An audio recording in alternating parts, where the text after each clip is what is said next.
اب نوٹ کر لیجئے، یہ کتابیں اگر آپ پڑھنا چاہیں تو کتاب الملاحم میں پڑھیے۔ بدترین عذاب عربوں پر آیا کھڑا ہے، سروں پر تنا ہوا ہے، بدترین۔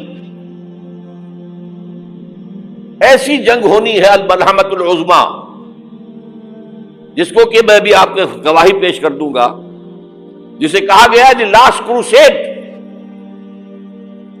بش نے بھی کروسیڈ کا لفظ بول دیا تھا، پھر واپس لیا اس نے۔ نکل جاتی ہے جس کے منہ سے سچی بات مستی میں، فقیہ مصلحت بین سے اور ہندے بادہ خار اچھا، کروسیڈ کہہ کر پھر واپس لیا۔ یہ کروسیڈ، اس کے اوپر جس قدر نقصان ہونا ہے عربوں کا، گریٹر اسرائیل بنے گا، یہ عراق، شام، اردن، سعودی عرب کا کچھ شمالی علاقہ، ترکی کا جنوبی علاقہ، مصر کا صحرائے سینا، اور اس کے ساتھ ہی جو بہترین اس کا زرخیز ترین علاقہ ڈیلٹا آف نائل، یہ سب یہودیوں کے قبضے میں جائے گا۔ اس کو حدیث میں کہا گیا الملحمۃ العظمیٰ۔ عیسائی 80 علم لے کر ہے مسلمانوں تم پر حملہ آور ہوں گے، اور ہر علم کے نیچے 12,000 فوج ہوگی، 9.5 لاکھ فوج۔ یہ نیٹو کی تیاری کس کے لیے ہو رہی ہے؟ جب یو ایس ایس آر کا خاتمہ ہوا تو پوچھا گیا تھا نیٹو چیف سے، اب کس لیے؟ تمہارا وہ دشمن تو ختم ہو گیا، اب ہمیں اسلامک فنڈامنٹلزم سے نمٹنا ہے۔ وہ جانتے ہیں خطرہ یہی ہے، اب اسلام ابھر سکتا ہے، مسلمانوں کے سینوں کے اندر وہ آگ ہے، اوپر خاکستر آ گیا ہے، تمہیں اٹھانا بیٹھنا، یہ اندر تو انگارہ ہے، اوپر سے راکھ ہے، اس سے دھوکہ نہ کھا جانا ان کے دلوں کے اندر۔ اور بش نے کہا تھا مسلمان چاہتے ہیں کہ ہسپانیہ سے لے کر انڈونیشیا تک نظام خلافت قائم کریں، اور میں حیران ہوا تھا کہ اس کمبخت کو ہسپانیہ کا خیال کیسے آ گیا؟ ہمیں تو کبھی آتا ہی نہیں، اب ہم تو بھول گئے، وہ تو 500 برس پرانی بات ہے جبکہ وہاں سے ہمیں نکال دیا گیا تھا۔ اگرچہ اقبال نے کہا تھا ہے ارض فلسطین پہ یہودی کا اگر حق، ہسپانیہ پر حق نہیں کیوں اہل عرب کا؟ ہسپانیہ میں تو 800 سال حکومت کی مسلمانوں نے، اور ابھی 500 برس سے گزرے ہیں نا۔ یہودی تو ارض مقدس سے 2000 سال نکالے گئے، انہیں لا کے آباد کیا گیا، عربوں کے سینے میں خنجر پھونک دیا گیا۔ وہ چھوٹا سا ملک جو چاہتا کرتا، کوئی پوچھنے والا نہیں۔ امریکہ جیسے اپنے بیٹے کی حفاظت کرے ویسے کرتا ہے اس کی۔ اور حضور نے فرمایا ہے وہ جنگ جب ہوگی تو ایک باپ کے اگر 100 بیٹے ہوں گے تو 99 ختم ہو جائیں گے، ایک بچے گا۔ یہ حدیث ہے، حدیث ہے صحیح۔ اور آپ نے فرمایا ویل للعرب من شر قد اقترب، عربوں کے لیے ہلاکت ہے، عربوں کے لیے بربادی ہے اس شر سے جو قریب آ چکی ہے۔ اور آج جس طرح انہوں نے ان کی تہذیب کو اختیار کر لیا ہے، دبئی جا کر دیکھیے، بدترین مغربی معاشرہ جو ہے وہ دبئی کے اندر ہم نے قائم کر کے دکھا دیا۔ اب سعودی عرب اس راستے پر بڑھ رہا ہے۔ اور اس کے بعد نمبر 2 پر جو ہے ہم پاکستانی ہیں، لیکن میں اس کے وہ پہلی بات جو کہہ رہا ہوں وہ تو یقینی ہے، اس میں تو احادیث صحیحہ موجود ہے۔ اگرچہ اس کے بعد پانسا پلٹے گا، پھر حضرت مہدی کا ظہور ہوگا، حضرت عیسیٰ کا نزول ہوگا، اور وہ گریٹر اسرائیل گریٹر گریو یارڈ بنے گا یہودیوں کا، ایک ایک یہودی قتل ہوگا اور دفن ہوگا۔ یہ بات میں ہونا ہے، میں پہلی بات پر کر رہا ہوں۔ وہ پانسا پلٹے گا جب پلٹے گا، ابھی جو سامنے ہے وہ کیا ہے؟ جس ملحمۃ العظمیٰ کہا حضور نے، جسے آرمگیڈون کہتے ہیں عیسائی۔ آرمگیڈون کی اگر کہیں جا کر آپ دیکھیں گے، آپ ڈکشنری میں مانی تو کیا لکھا ہے؟ A very big war which will be fought between the forces of evil and good before the end of this world۔ اس دنیا کے خاتمے سے پہلے خیر اور شر کی قوتوں کے درمیان بہت بڑی جنگ ہوگی۔ ارمجدون اسے کہتے ہیں عربی میں، اور آرمگیڈون اسے کہتے ہیں انگریزی کے اندر۔ اور یہ بائبل کی آخری کتاب کے اندر ہے، جو اس میں کہ مکاشفات یوحنا، ریولیشنز آف سینٹ جان. یہ تو میں کہہ رہا ہوں یقین کے ساتھ، اور زیادہ دور نہیں ہے، آیا چاہتا ہوں. اس لیے کہ یہودیوں کا اور عیسائی جو کنزرویٹوز ہیں، نیو کنزرویٹوز، ان کا 5 نکاتی ایجنڈا ہے متفق علیہ، جس کے تحت کہ یہ جنگ صلیبی شروع کی گئی ہے. تو سن لیجئے آپ. آرمیگیڈون نمبر 1، گریٹر اسرائیل قائم ہو جانا اس کے نتیجے میں نمبر 2، مسجد اقصی اور قبۃ الصخرہ کو گرانا نمبر 3، وہاں 3rd ٹیمپل، وہ مسجد جو حضرت سلیمان نے بنائی تھی 1000 قبل مسیح میں، پھر برباد کی تھی نبوکدنضر نے، دوبارہ بنائی گئی، پھر دوبارہ ختم ہوئی 70 عیسوی تک گری پڑی. ان کا خانہ کعبہ گرا ہوا ہے 70 عیسوی سے لے کر آج تک. ایک دیوار ہے ویلنگ وال، جہاں جاتے ہیں، روتے ہیں، پیٹتے ہیں، ماتم کرتے ہیں، وہاں وہ بنے گا 3rd ٹیمپل. اور نمبر 4، اس میں لا کر رکھا جائے گا تخت حضرت داؤد کا. یہ تخت کہاں ہے اس وقت؟ یہ لندن شریف کے اندر، جو ان کی پارلیمنٹ کا جو چرچ ہے، ویسٹ منسٹر ایبے، اس میں رکھا ہوا ہے. ایک پتھر تھا جس پر بٹھا کر حضرت داؤد کی تاج پوشی ہوئی، پھر حضرت سلیمان کی ہوئی، پھر وہ پتھر رکھ دیا گیا جب حضرت سلیمان نے بنایا ہیکل مسجد اقصی، وہاں رہا وہ. ہر بادشاہ جو تھا یہودی اسی کے اوپر بٹھا کر اس کی تاج پوشی ہوتی تھی.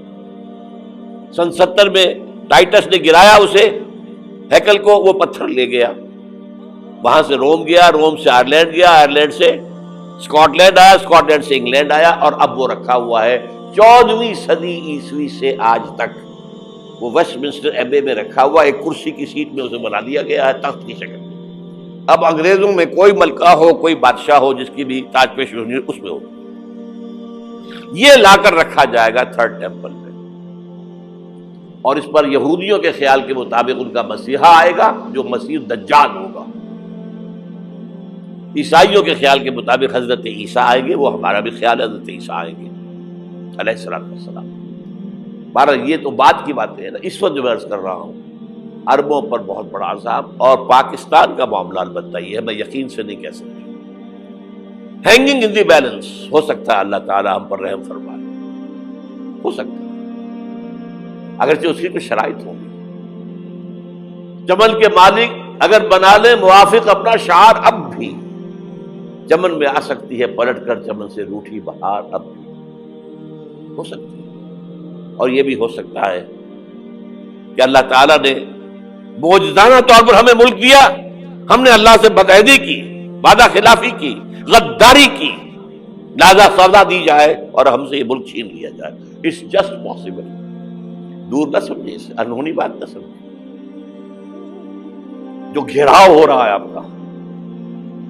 آپ کے مغرب میں نیٹو فورسز اور مشرق میں بھارتی فورسز گدھوں کی طرح بیٹھے ہوئے انتظار کر رہے ہیں پاکستان اور ڈسٹیبلائز ہو جائے، یہاں اور بدامنی ہو جائے. اب لاہور میں پھر آج دھماکے ہو گئے ہیں. 2 دن پہلے کا دھماکہ میں سہ کے آیا ہوا ہوں، آپ کے سامنے بیٹھا ہوں.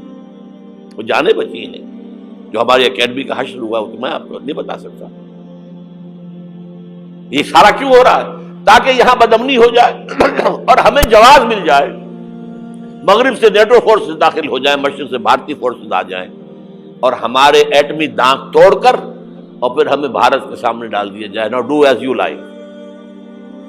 یہ ان کا نقشہ ہے. ہوگا کیا وہ اللہ جانتا ہے، ہوگا وہ جو اللہ چاہے. لیکن اللہ کا چاہنا جو ہے وہ کس پر منحصر ہے؟ یہاں انقلاب برپا کرو، یہاں اسلام لاؤ. اگر دھندوں میں لگے رہو گے تو وہ خود بخود نہیں آ جائے گا انقلاب. صحابہ نے جانیں دی تھی، کتنی تکلیفیں اٹھائی تھی. 12 برس تک مکی دور کے اندر با نشہ درویشی در ساز و دمادم زن، جو پختہ شبی خدرا بر سلطنت جم سن. یوم طائف یاد ہے جو حضرت عائشہ فرماتی ہے کہ میں نے پوچھا تھا حضور سے کہ یوم احد سے زیادہ سختی بھی آپ پر کبھی آئی؟ یوم احد پر کیا ہوا تھا؟ تلوار کا وار پڑا تھا آپ کے چہرہ مبارک، یہ جو رخسار کی ہڈی ہے اس کے اندر وار گیا ہے، اوپر خود کی 2 کڑیاں تھیں وہ اس میں گھس گئیں، 2 دندان مبارک شہید ہوئے۔ وہ خود کی کڑیاں ایک صحابی نے اپنے دانتوں سے پکڑ کے کھینچنے کی کوشش کی، دانت نکل گئے، وہ نہیں نکلی، کیا جتن کر کے نکالی گئی ہوگی تو خون کا فوارہ آیا، اتنا خون گیا ہے کہ آپ بے ہوش ہو گئے، گر گئے، اور مشہور یہ ہو گیا کہ آپ کا تو انتقال ہو گیا، شہادت ہو گئی۔ یہ سیرت کبھی پڑھی ہے؟ حضرت عائشہ کے ہوش کا تو یہی دور تھا نا، یوم طائف میں جو آپ کی کیا تھی، بچی تھی، انہیں کیا پتا کیا ہو رہا ہے حضور کے ساتھ۔ 3 دن تک حضور مکے کی گلیاں اور وہاں کے اوباش لوگ پتھراؤ کر گئے تھے اس امید میں کہ شاید وہاں کا کوئی سردار ایمان لے آئے، تو یہاں تو ابو طالب بھی فوت ہو گئے، یہی دنیاوی سہارا تھا، خاندانی سہارا تھا ابو طالب کے ذریعے، اور گھر میں ایک دلجوئی کرنے والی رفیقہ حیات تھی، وہ بھی، ان کا بھی انتقال ہو گیا۔ آپ نے کہا یہ عام الحزن ہے، اب تو سب کو طے ہو گیا قریش کو کہ اب جیسے قتل کر دو انہیں، اسی لیے آپ گئے طائف، شاید وہاں کا کوئی بڑا سردار مانے ایمان لے آئے مجھ پر تو میں اپنا مرکز ادھر شفٹ کر دوں۔ تینوں سے ملے ہیں، تینوں نے وہ جواب دیے، نکل جاؤ یہاں سے، میں تمہارے ساتھ بات بھی کرنے کو تیار نہیں۔ اچھا، تمہارے سوا کوئی نہیں ملا تھا اللہ کو نبی بنا کر بھیجنے کے لیے؟ دیکھو جاؤ، میں بات نہیں کرنا چاہتا، ہو سکتا ہے میں بے عزتی کر بیٹھوں، اور واقعی تم اللہ کے نبی ہو تو میں مارا جاؤں گا، جاؤ جاؤ جاؤ۔ یہ سلوک محبت کے ساتھ ملا ہے۔ اور پھر چھوکروں کو، اسٹریٹ ارچنز جنہیں آپ کہتے ہیں، اشارہ کیا، خبر لو ان کی، پتھراؤ ہو رہا ہے، ساتھ کوئی ہے ہی نہیں، ایک آدمی صرف، زید ابن حارثہ۔ اب سامنے سے پتھر آ رہے ہیں تو حضرت زید آگے آ جاتے ہیں، ڈھال بنتے ہیں، مجھے لگے پتھر حضور کو لگے، آپ پیچھے سے آ رہے ہیں، چاروں طرف سے تو ڈھال نہیں بن سکتا ایک شخص، جسم لہو لہان، خون جا کر جوتیوں میں جم گیا ہے، جوتی اتر نہیں دی۔ پھر وہاں سے واپسی پر جو دعا مانگی ہے، اللہم الیک اشکو ضعف قوتی وقلت حیلتی وہوانی علی الناس، اے اللہ تیری جناب میں فریاد لے کر آیا ہوں اپنی قوت کی کمی کا، اپنے وسائل کی کمی کا، اور جو ذلت و خواری ہو رہی ہے لوگوں کے سامنے، الا ملتقننی، مجھے کس کے حوالے کر دیا ہے، الا بعیدی یتجہمنی، یہ میرے اوپر ہجوم کر کے آ جائے، حملہ کرے، اور عدو ملکتا امرے، یہ دشمن کے حوالے میرا معاملہ کیا، جو چاہے کر دے وہ۔ لیکن پھر عبدیت غالب آتی ہے، ان لم یکن علی غضبک فلا ابالی، اللہ اگر تو ناراض نہیں ہے تو مجھے کوئی پرواہ نہیں، سر تقدیم خم ہے جو مزاج یاد میں آئے، مجھے اندیشہ یہ ہے کہ تو ناراض تو نہیں ہوگی۔ یہ تکلیفیں جھیلی ہے، سینکڑوں صحابہ نے جانوں کا نذرانہ پیش کیا ہے،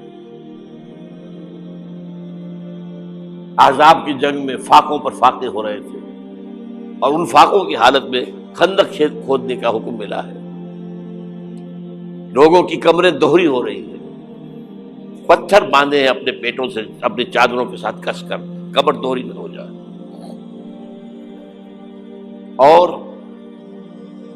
جب صحابہ کدالیں چلا رہے ہیں تو کیا کہہ رہے ہیں، نحن الذین بایعوا محمدا علی الجہاد ما بقینا ابدا، اللہم لا عیش الا عیش الاخرہ۔ صحابہ کہتے تھے ہم وہ لوگ ہیں جنہوں نے محمد سے بیعت کی ہے کہ جہاد کرتے رہیں گے جب تک جان میں جان نکل جائے تو بات اور، جان ہے، چاہے ابھی بھوک سے کمر دوڑی ہوئی جا رہی، جان تو ہے۔ اور ایک دفعہ کہتے تھے اللہم لا عیش الا عیش الاخرہ، اللہ عیش، زندگی تو آخرت کی زندگی ہے۔ اور حضور فرماتے تھے، حضور کے بیٹھے ہوئے نہیں تھے گاؤں تکیہ لگا کر، پتھر اٹھا اٹھا کر خندق میں سے لے جا کے باہر پھینک رہے تھے۔ جب صحابہ کہتے ہیں اللہم لا عیش الا عیش الآخرہ، حضور فرما رہے ہیں فاغفر الانصار والمہاجرہ، اے اللہ ان انصار اور مہاجرین کی مغفرت فرما دو۔ پھر حضور کی خدمت میں کچھ لوگ آئے، حضور اب یہ فاقہ ناقابل برداشت ہو گیا، دیکھیے ہم نے یہ پتھر باندھے ہوئے اپنے پیٹ کے ساتھ۔ حضور نے کرتا اٹھا کر دکھایا، وہاں 2 پتھر بندھے ہوئے۔ یہ ہے سیرت النبی۔ آپ کس چیز کو سیرت النبی سمجھتے ہیں؟ بہرحال اس موضوع پر میری ایک کتاب ہے منہج انقلاب نبوی، کہ انقلاب کیسے آیا تھا۔ اگر دل میں ذرا بھی آرزو پیدا ہو گئی ہو کہ اللہ قبول کر لے مجھے قبول کر لے اس کام کے لیے، تو وہ کتاب آپ کے لیے مسٹ ہوگی، اس کا پڑھنا۔